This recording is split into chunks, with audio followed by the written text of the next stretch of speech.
شیخ ابو عبداللہ اندلسی رحمہ اللہ کی ایک واقعہ نقل کیا ہے۔ شیخ الحدیث زکریا رحمہ اللہ نے اپنی آپ بیتی کے اندر بڑی تفصیل سے واقعہ نقل کیا ہے۔ میں اس کو مختصر کر کے آپ کے سامنے جتنا مقصود ہے وہ اتنا سناؤں گا، مفصل نہیں سناتا۔ یہ بہت اللہ کے ولی تھے، بہت بڑے محدث تھے۔ فرمایا کہ 30,000 احادیثیں نے سند کے ساتھ زبانی یاد تھی۔ قرآن کو 7 قرتوں کے ساتھ یاد کیا ہوا تھا۔ حافظ الحدیث کا لقب بھی ملا ہوا تھا۔ ایک مرتبہ اپنے مریدین کے ساتھ ہزاروں کی تعداد کے اندر مرید تھے، کہیں قافلے پہ کہیں سفر پہ جا رہے تھے۔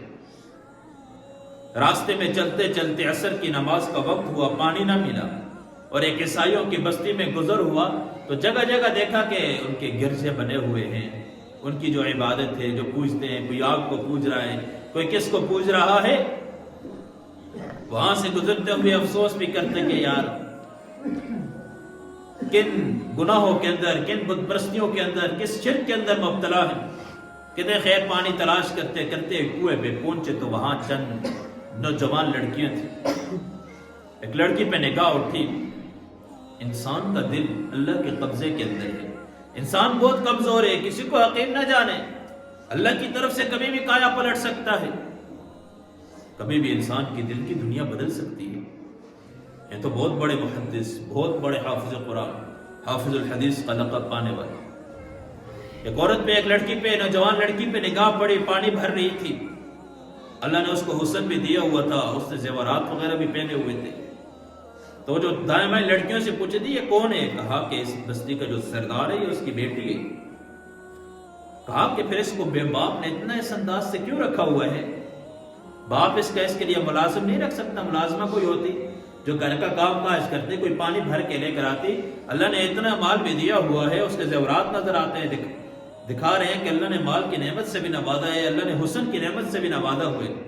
کہا نہیں، اس کا باپ بڑا سمجھدار ہے، کہ یہ ایسا نہ ہو کہ باپ کے مال کے اوپر بیٹی اپنی عادات کو نہ کھو بیٹھے، کام کاج کا طریقے نہیں آئے، کل سسرال میں جائے گی، خاوند کے گھر جائے گی، وہاں اس کو کام کرنے کا طریقہ نہیں آئے گی تو ساس سے ستانے سنیں گے۔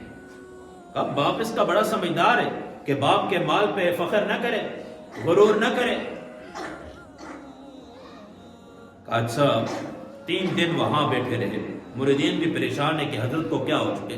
نماز کا وقت آتے ہیں، نماز پڑھتے ہیں، نماز سے فارغ ہونے کے بعد پھر سکتے کی حالت میں چلے جاتے ہیں۔ 3 دن کے بعد اپنے مریدین سے مخاطب ہو کے کہنے لگے میں کب تک اپنے دل کی حالت آپ سے چھپاؤں گا؟ میرے دل کی دنیا اللہ نے بدل دی ہے، مجھ سے جو اللہ نے تقوی کا لباس تھا وہ کھینچ لیا، میری اندر کی روحانیت جو کیفیت بنی ہوئی تھی سب سلب ہو چکی ہے، میرے دل کے اندر اس لڑکی کی محبت آ چکی ہے۔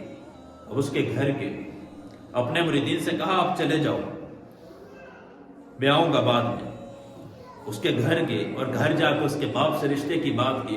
کہا تم مسلمان ہو، ہم عیسائی ہیں، ہمارا جوڑ نہیں ہو سکتا۔ حضرت شبلی رحمہ اللہ کہتے ہیں ان کے مریدین کے اندر آتے ہیں، جنید بغدادی بھی ان کے مریدین کے اندر آتے ہیں، اتنی بڑی شخصیت ہے۔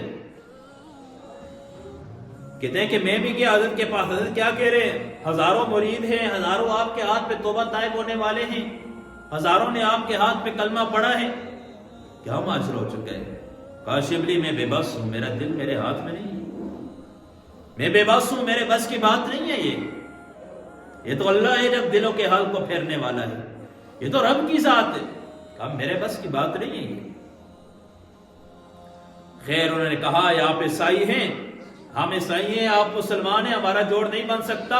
ہاں یہ ہے کہ آپ، اللہ ہم سب کی حفاظت فرمائے، نعوذ باللہ ایمان کی نعمت کو چھوڑ دیں، کلمے سے چھوڑ دیں، عیسائیت قبول کر دیں، اور یہ ہمارے خنزیر ہیں، جنگل کے اندر اتنے سال چراؤ گے، پھر ہم اپنی بچی کا نکاح آپ کے ساتھ پڑھوائیں گے۔ نعوذ باللہ ایمان کو بھی چھوڑ دیا، کلمہ بھی پاس سے چلا گیا، عیسائیت قبول کر دی، اور وہ ڈنڈا، وہ خطبے کا ڈنڈا جس کے ساتھ خطبہ دیا کرتے تھے، اور اسی کے ساتھ جنگل کے اندر سور چرانے لگے۔ شبلی رحمہ اللہ کہتے ہیں کہ سارا قافلہ جب ہم واپس کے اپنے گاؤں، اپنی بستی وہاں پہنچے، لوگوں نے پوچھا کہ حضرت کہاں ہیں؟ جب سارا واقعہ سنایا تو چیخو پکار سارے گاؤں کے اندر کہ اتنے بڑے اللہ کے ولی اتنا بڑا مقام پانے والے، اتنا بڑا درجہ رکھنے والے، اللہ نے کس طرح، کیا معاملہ ہو چکا ہے؟ شبلی کہتے ہیں میں چند آدمیوں کے ساتھ، چند مریدین کے ساتھ حضرت کی خدمت میں آیا، گاؤں والوں سے آ کے پوچھا کہ حضرت کہاں ہے؟ کہا فلاں جنگل کے اندر جاؤ، سور چرا رہے۔ کہا یوں ہی ہوا، جنگل کے اندر آئے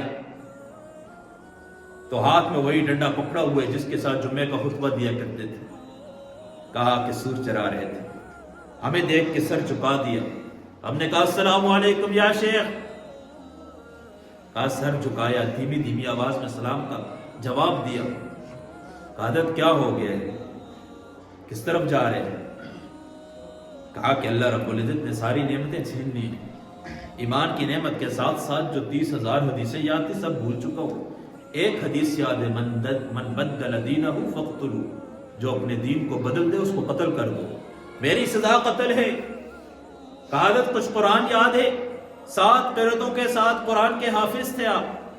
کہا قرآن کی 2 آیتیں یاد ہیں، قرآن کی 2 آیتیں یاد ہیں، باقی سب بھول چکا ہوں۔ ایک آیت یہ ہے کہ جو اپنے دین کو چھوڑ دے اس کو قتل کر دو، جو اپنے دین کو چھوڑ دے اس کو قتل کر دو۔ دوسری آیت یہ یاد ہے کہ اللہ جس کو عزت دینا چاہے ساری دنیا ذلیل نہیں کر سکتی، رب جس کو ذلیل کرنا چاہے دنیا کا کوئی انسان اس کو عزت نہیں دے سکتا۔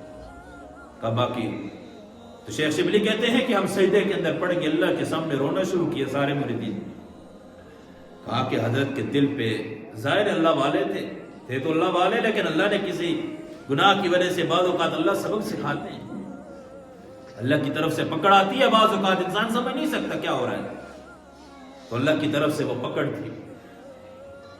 تو مجھے کہا کہ آپ چلے جاؤ، میرے دل اللہ کے قبضے کے اندر ہے، میں کچھ نہیں۔ کہا 3 دن گزرے تھے، شیخ شبلی کہتے ہیں کہ 3 دن کے بعد ہم دیکھ رہے ہیں کہ نہر سے غسل کر کے آ رہے ہیں، آنکھوں میں آنسو ہے، داڑھی تر ہوئی ہے، کانپ رہا ہے جسم، آ کے ہمارے سامنے بیٹھے کہ اشہد ان لا الہ الا اللہ اشہد ان محمدا عبدہ ورسولہ۔